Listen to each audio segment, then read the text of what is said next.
लिखा हुआ था एक जगह कि बेशरम सरकार शर्म करो।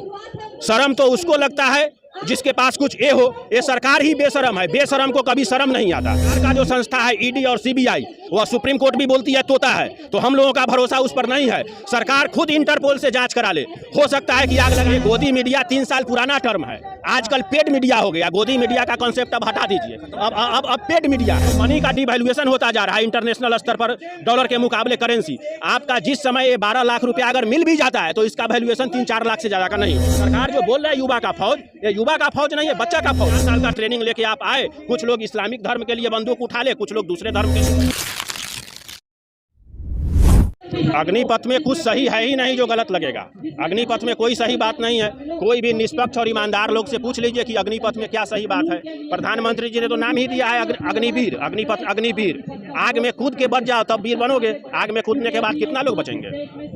ये स्कीम बिल्कुल गलत है। आप लोग जानते भी होंगे, पढ़े भी होंगे। सरकार का जो ड्राफ्ट है उसमें दिया है कि निकलने के बाद अप टू 25%, 25% नहीं है, अप टू 20 का मतलब होता है 0% भी हो सकता है, कैन भी 0%। संख्या देश में ये लोग सरकार के समर्थक नहीं हैं। देश में बेरोजगारी है। आज आप एक वैकेंसी निकाल दीजिए कि आपको 20 रुपया मिलेगा या 1 किलो दाल मिलेगा। देश में इतना बेरोजगारी हो गया कि उसके लिए भी 1 आध 2 लाख 4 लाख लोग आपको फॉर्म फिलअप कर देगा। तो देश में इतना बेरोजगारी है तो फॉर्म फिलअप होना इस बात का गारंटी नहीं है कि ये लोग सरकार के। आज सरकार बोल दे कि भाई हम डायरेक्ट आर्मी में भर्ती ले रहे हैं, जो 4 साल कोरोना में 2 लाख मिलिट्री का पोस्ट खाली है, वही जो लोग उधर फॉर्म भरे हैं वो लोग आर्मी के दौर में आ जाएंगे। सरकार निकाल के देख ले। गार्ड का नौकरी जो अभी बोल रहे हैं, बीजेपी के कैलाश विजयवर्गीय साहब बोले हैं। भारत में आप लोगों को मालूम होगा जो आर्मी से 32-34 साल में रिटायर होकर जो लोग आते हैं उनको भी नौकरी देने का सरकार का प्रावधान है। तो कैलाश विजयवर्गीय जी अभी देश में 800-900 ऑफिस बीजेपी का खोल चुके हैं। जो एक्स आर्मी मैन अभी रिटायर होकर आए हैं कोरोना में, हर ऑफिस में 20-20 को रख लीजिए, 10-20 हज़ार लोग का नौकरी अभी ही लग जाएगा। 4 साल का इंतजार क्यों कर रहे हैं? आज ही जो आर्मी से रिटायर लोग हैं उनको नौकरी दे दें। कुछ युवा कह रहे हैं, नहीं कह रहे हैं, ये बात हम नहीं जानते, लेकिन आप जब फैक्ट देखेंगे, सरकार का नौकरी जो मिलिट्री का है उसमें 90 दिन का सरकारी छुट्टी मिलता है। 4 साल में आप मिनिमम 360 दिन का छुट्टी दे देंगे, बचा 3 साल। 3 साल में और भी काम होंगे, मोटा मोटी 2 से 2.5 साल का वो देश का सेवा कर पाएंगे। लेकिन देश का सेवा जो कह रहे हैं उसके एक क्रूशियल चीज़ को आप समझिए।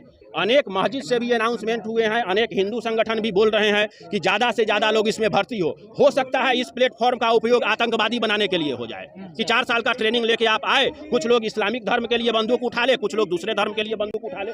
इस प्लेटफॉर्म का उपयोग आतंकवादी संगठन भी कर सकते हैं। एक युवा को जब 11-12 लाख रुपए मिल जाएंगे, वो रोजगार किधर 12 लाख मिलेगा? मैं बता दे रहा हूँ। पहला साल में 21,200 मिलेगा, फर्स्ट ईयर 21,200, दूसरा साल में 23,000 मिलेगा और तीसरा साल में आपको मिलेगा 25,000। इतना है, आप लोग जोड़ के देख लीजिए, नहीं पूछता है उतना। रिटायरमेंट के बाद मिलेगा इतना। आप एक बात बताइए, अभी 2004 में बीजेपी सरकार ने पेंशन खत्म किया था। इसके पीछे का लॉजिक समझिए कि सरकार मिलिट्री में जो आज पेंशन बचा है उस पेंशन को खत्म करना चाह रहे हैं। और जो बता रहे हैं 11-12 लाख मिलेगा, भाई साहब अभी भी आपको ठीक से सर्दी बुखार अगर हो जाए ना तो सरकार का मेडिकल सिस्टम इतना दुरुस्त है कि प्राइवेट में 12 लाख रुपया बुखार ठीक करने में लग जाता है।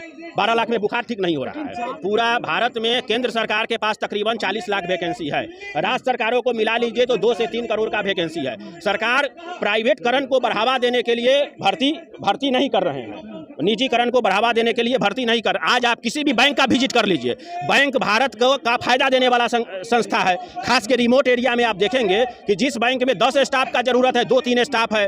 बैंक के कर्मचारी और कस्टमर के बीच में झगड़ा होता रहता है। जो सरकार का प्रॉफिटेबल संस्था है उसमें भी सरकार वैकेंसी नहीं भरते हैं क्योंकि वो सरकार का निजीकरण करने का प्रावधान है। क्या लगता है कि अग्निपथ योजना वापस हो जाएगी? ये तो सरकार का स्कीम है, सरकार वापस लेंगे या नहीं लेंगे, लेकिन अगर सरकार वापस नहीं लेते हैं तो देश हित में इसका बहुत नकारात्मक असर पड़ेगा। कुछ लोग इजराइल का उदाहरण दे रहे हैं। इजराइल चाहे और देश में जो है, आप कुछ देशों में है कि हर नागरिक को आपको मिलिट्री का ट्रेनिंग देना है। भारत में भी सरकार ले आए कि हर नागरिक को हम ट्रेनिंग देंगे और 12 लाख रुपया देंगे। हम लोग पहले ही से समर्थन करेंगे कि भाई आप भारत के हर लोग को मिलिट्री का ट्रेनिंग। उद्योगपति है वो भी तो दे रहे हैं कि मेरे संस्था में है। कौन उद्योगपति इनका विरोध करेंगे? भाई साहब, जो 55 से 60 उद्योगपति के पास आज 82% संपत्ति हो गया, वो उद्योगपति मोदी साहब का विरोध करेंगे? वो तो विरोध नहीं करेंगे। वो कह रहे हैं कि जो युवा 4 साल बाद आएंगे उनको हम जॉब देंगे। तो ठीक है, कह रहे हैं आज जो 32 साल 33 साल के उम्र में कोरोना के दौरान जो आर्मी मैन रिटायर हुए हैं, 4 साल का बाद छोड़ दीजिए, अभी जो रिटायर होके आए हैं उसको तो पहले नौकरी दे दो प्राइवेट कंपनी वाला। अभी भी तो भारत में 3 से 4 लाख लोग रिटायर होके आए हैं। अग्निवीरों के लिए बोल रहे हैं। हाँ, अग्निवीरों अग्निवीर के लिए बोल रहे हैं। और जो मिलिट्री से रिटायर होके आए हैं वो कौन पाप कर लिए हैं कि उनको नहीं मिलेगा? उनको भी ड्यूटी पूरी करके आ रहे हैं। नहीं, भारत सरकार का कानून है, भारत सरकार का प्रोविजन है कि एक्स आर्मी मैन को हम नौकरी देंगे, बैंक में हो गया और कहीं होगा, हम ये सरकार का नियम है।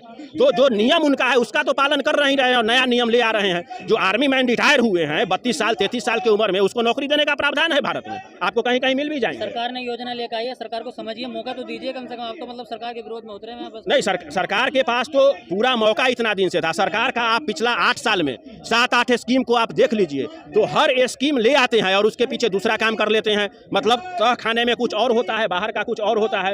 ये अग्निवीर स्कीम जो है भारत के सुरक्षा व्यवस्था के लिए ठीक नहीं है, क्योंकि आपको मालूम होगा जो भारत का परिस्थिति है, एक तरफ रेगिस्तान है, एक तरफ पहाड़ है, एक तरफ समुद्र है, कहीं टेम्परेचर 50 डिग्री है, कहीं टेम्परेचर -50 डिग्री है। तो क्या 2.5 साल के ट्रेनिंग में अग्निवीर वहाँ अपना सेवा दे पाएंगे? उसके लिए तो कड़ा ट्रेनिंग का जरूरत पड़ता है। भारत एक ऐसा भौगोलिक स्थिति वाला देश है, दुनिया में ऐसा कोई देश नहीं है। इसलिए तो बुड्ढों को नहीं रख रही सरकार, इसलिए तो 21 साल में आपको रिटायरमेंट दे रही है। नहीं, बुड्ढे कौन होते हैं? बुड्ढे किसको बोलते हैं? भारत में एवरेज आर्मी का लोग जो परमवीर चक्र जीते हैं, महावीर चक्र जीते हैं, उनका उम्र 31 साल है।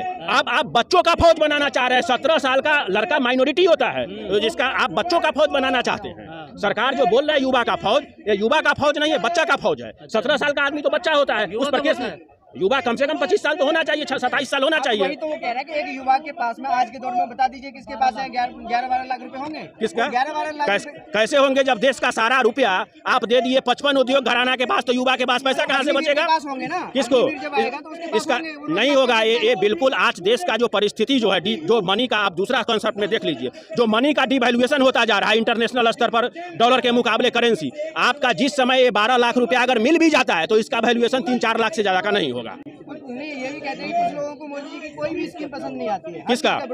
कैसे हर चीज का विरोध करते हैं? हम लोगों ने जब सरकार ने सबको राशन देने का व्यवस्था लाया था तो हम लोगों ने समर्थन किया था। सरकार का जो विदेश नीति होता है हम लोग उसका विरोध नहीं करते हैं। प्रधानमंत्री जो बाहर जाते हैं समझौता करने, हम लोग कभी विरोध नहीं करते हैं। तो ये बात बिल्कुल गलत है कि हम लोग सरकार का हर पॉलिसी का विरोध करते हैं। सरकार का केवल गलत पॉलिसी का विरोध करते हैं। लेकिन मीडिया है, जो मीडिया आप जिसको गोदी मीडिया आप कहते हैं, हाँ, वो तो कह रही है कि ये गोदी मीडिया 3 साल पुराना टर्म है। आजकल पेड मीडिया हो गया। गोदी मीडिया का कॉन्सेप्ट अब हटा दीजिए। अब पेड मीडिया है। जो लोग को सरकार के तरफ से स्पॉन्सरशिप मिलता है वो लोग सरकार के पक्ष में बयानबाजी देते रहते हैं। पहले आप लोग देखते होंगे कि बड़े बड़े पत्रकार जो 60-60 साल का उम्र पार कर जाते थे, उनको घर बनाने के लिए सोचना पड़ता था। लेकिन आजकल लोग विभिन्न चैनलों में है, 3 साल के नौकरी के बाद 100-100 करोड़ के मालिक हो जा रहे हैं। भी बोल चुके हैं कि कोई भी बदलाव होता है तो दूरगामी परिणाम अच्छे होते हैं। उस समय पे सही नहीं लगता है लोगों को। हाँ, कोई भी ठीक बोलते हैं, मोदी जी कभी झूठ नहीं बोलते। दूरगामी परिणाम अच्छे होते हैं, लेकिन किसके लिए अच्छे होंगे? आज जो देश का 82% संपत्ति 55 लोग के हाथ में चला गया, उसके लिए अच्छे होंगे। हो सकता है 5 साल बाद 100% संपत्ति उनके हाथ में चला जाए, तो दूरगामी परिणाम तो अच्छे होंगे ही, लेकिन किसके लिए अच्छे होंगे? वापस नहीं लेती है सरकार इस योजना को। हाँ। फिर अगला कदम आपके संगठन में क्या होगा? अगले हम लोगों का संगठन का है कि आज पूरा देश में प्रोटेस्ट हो रहा है। हम लोग आगे भी इसके लिए विचार करेंगे कि कौन सा है। और एक क्रमबद्ध आंदोलन है जिसका आज शुरुआत हुआ है। यह कोई टोकन प्रोग्राम नहीं है, यह एक क्रमबद्ध आंदोलन है। कल हम लोगों का दोबारा से मीटिंग होगा कि पूरा देश में हम लोग इसको कैसे निपटेंगे, सरकार कैसे इसको वापस लेंगे। इस मुद्दे को लेकर जो बिहार में हिंसा हुई, उसको कैसे देखें? बिहार में जो आंदोलनकारी थे उनके तरफ से कोई हिंसा नहीं हुई है। सरकार इंटरपोल से जांच करा ले, क्योंकि सरकार का जो संस्था है ईडी और सीबीआई, वह सुप्रीम कोर्ट भी बोलती है तोता है, तो हम लोगों का भरोसा उस पर नहीं है। सरकार खुद इंटरपोल से जांच करा ले। हो सकता है कि आग लगाने वाला लोग कहीं उन्हीं का लोग हो। अभी कैसे बोल सकते हैं कि आंदोलनकारियों ने आग लगाया? दूसरे तरफ एक इम्पोर्टेंट चीज जो है, इस प्रोग्राम का भी काल 9 बजे रात तक हम लोगों को परमिशन नहीं था। ये परमिशन रात 9 बजे के बाद मिला है, 9 बजे के आसपास। बिहार में भी दर्जनों बार पूछा गया कि हमको प्रोटेस्ट करने का समय दीजिए, मौका दीजिए। बिहार के पुलिस ने नहीं दिया, तो लोग का प्रदर्शन उग्र हुआ। लेकिन उस उग्रता के आड़ में आग किसने लगाया? लेकिन एक बात और समझिए, जैसा सरकार का मीडिया तंत्र बोल रहे हैं कि आग लगाया, क्या इतना आग लगने में तो बहुत लोग मर जाता। एक भी लोग बिहार में जो आगजनी हुआ है, किसी ट्रेन में मारे गए हैं, जलाए गए हैं, इसका मतलब है कि ये एक टोकन प्रोटेस्ट था। और जो भी हुआ, बिहार में हम लोग हिंसा का समर्थन नहीं करते हैं, सरकारी संपत्ति का नुकसान नहीं चाहते हैं। लेकिन आपको भी कभी कभी गुस्सा आता है ना, तो अपना मोबाइल फेंक के फोड़ लेते हैं। कभी कभी घर में भी गुस्सा होता है तो अपना भी संपत्ति तोड़ लेते हैं। तो जो युवा लोग नुकसान किए हैं उनको भी जरूर 'पछतावा होगा। लेकिन जो ढोल पीटा जा रहा है वो बात नहीं है। इंटरपोल से जांच कराइए, जो भारत सरकार है, ईडी और सीबीआई नहीं चलेगा, सच का सच सामने आ जाएगा। क्योंकि बहुत सारे आंदोलन में बीजेपी के लोग ऑकरेंस करते हुए पाए गए हैं। किसान आंदोलन में भी 2-3 पकड़े गए थे। क्या लग रहा है आपके इस प्रोटेस्ट से कुछ फर्क पड़ेगा सरकार पे? अब ऐसा है, 2 दिन पहले हम देख रहे थे कि लिखा हुआ था एक जगह कि बेशरम सरकार शर्म करो। शर्म तो उसको लगता है जिसके पास कुछ हो। ये सरकार ही बेशरम है, बेशरम को कभी शर्म नहीं आता।